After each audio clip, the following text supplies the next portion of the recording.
நம்ம சமுதாயத்தில் நோன்புக்காக வேண்டி ஒரு நியத், இந்த நியத்து எந்த அளவுக்கு அதை முக்கியத்துவப்படுத்தி வைத்திருக்கிறார்கள் என்று சொன்னால், பள்ளி வாசல்ல இரவு தொழுகை முடிந்த பிறகு அந்த இமாம் வித்திரலாம் முடிந்த பிறகு அந்த இமாம் என்ன சொல்வார்னா, நியத்து சொல்லிக் கொடுப்பார் மக்களுக்கு.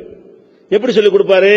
நவைத்து சௌமகதின் அன்அதாயி ஃபர்லி ரமலானி ஹாதிஹி சனதி லில்லாஹி தஆலா அப்படி அரபில சொல்லிட்டு தமிழ்ல வேற சொல்லிக் கொடுப்பாரு. இந்த வருஷத்தின் ரமலான் மாதத்தின் ஃபர்லான நோன்பை அதாவாக நாளை பிடிக்க நான் நியத்து செய்கிறேன் அப்படின்னு சொல்லி அரபிலையும் இதை சொல்லிக் கொடுத்து தமிழ்லையும் இதை என்ன செய்வார், அஜர்த்து ஒவ்வொரு நாள் இரவுலையும் சொல்லிக் கொடுப்பாரு.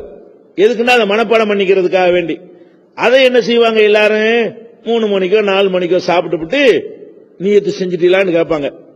இல்லன்னு என்ன செய்வாங்க, சொல்லு நம்ம சின்ன பிள்ளைகளாம் சொல்லிக் கொடுப்பாங்க. நவைத்து சௌமகதின் அன்னதாயின்னு என்ன செய்வாங்க, இத குழந்தைகளுக்கெல்லாம் சொல்லிக் கொடுப்பதை பார்க்கிறோம். இது மார்க்கத்தில் உள்ளதா?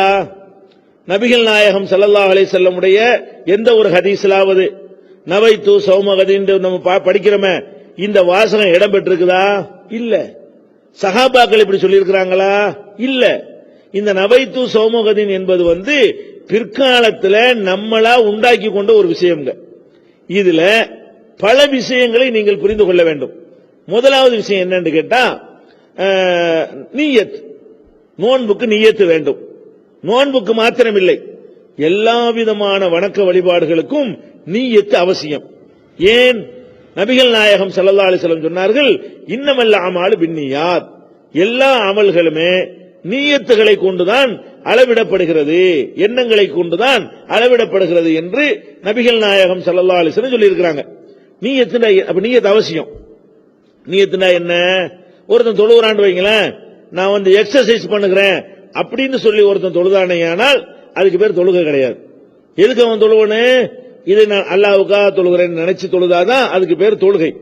அப்ப ஒருத்தன் தொழக்கூடிய ஒருத்தனுக்கு தொழுகிறோம்ங்கிற எண்ணம் இருக்க வேண்டும். அது மாதிரி நோன்பு வைக்கிறவருக்கு என்ன இருக்க வேண்டும்? நோன்பு வைக்கிறேங்கிற நியத்து இருக்க வேண்டும். நியத்துனா எண்ணம், மனசுல நினைக்கிறதுக்கு பேர் தான் நியத்து. நியத்துங்கிற வார்த்தைக்கு அர்த்தம் என்னன்னு கேட்டா, மனசால் நினைக்குதல் அதுக்கு அர்த்தம், வாயால் சொல்லுதல் என்று அதுக்கு அர்த்தமே கிடையாது. அப்ப நம்ம என்ன செய்யணும்? இரவுல நம்ம கேட்கிறோம், 3 மணிக்கு நீங்க எந்திரிக்கிறீங்க. ரமலானுக்கு முந்தைய எந்திரிச்சீங்களா? இல்ல. போன மாசம் எந்திரிக்கல, அதுக்கு முந்தின மாசம் எந்திரிக்கல. இப்பதான் ஒரு 3 மணிக்கோ 4 மணிக்கோ சாப்பிடுறதுக்கு நீங்க எந்திரிக்கிறீங்க. எதுக்கு சாப்பிடுறீங்க? நல்லா தெரியும், நம்ம நோன்பு வைக்கிறதுக்கு தான் எந்திரிக்கிறோம். இது நம்ம எந்திரிக்கிறது ரமலான் மாசம் தெரியும், இது கடமையான நோன்பு என்று தெரியும், அதை நோற்பதற்கு தான் எந்திரிக்கிறோம்னு தெரியும், அதுக்காகத்தான் சாப்பிடுறோம்னு தெரியும். இது எல்லாம் மனசுல இருக்குதுல, அத நியத்து. நியத்துனா மனசுல இருக்குதுலங்க, அதை எந்திரிக்கும் போது அதுக்கு தானே எந்திரிக்கிறீங்க.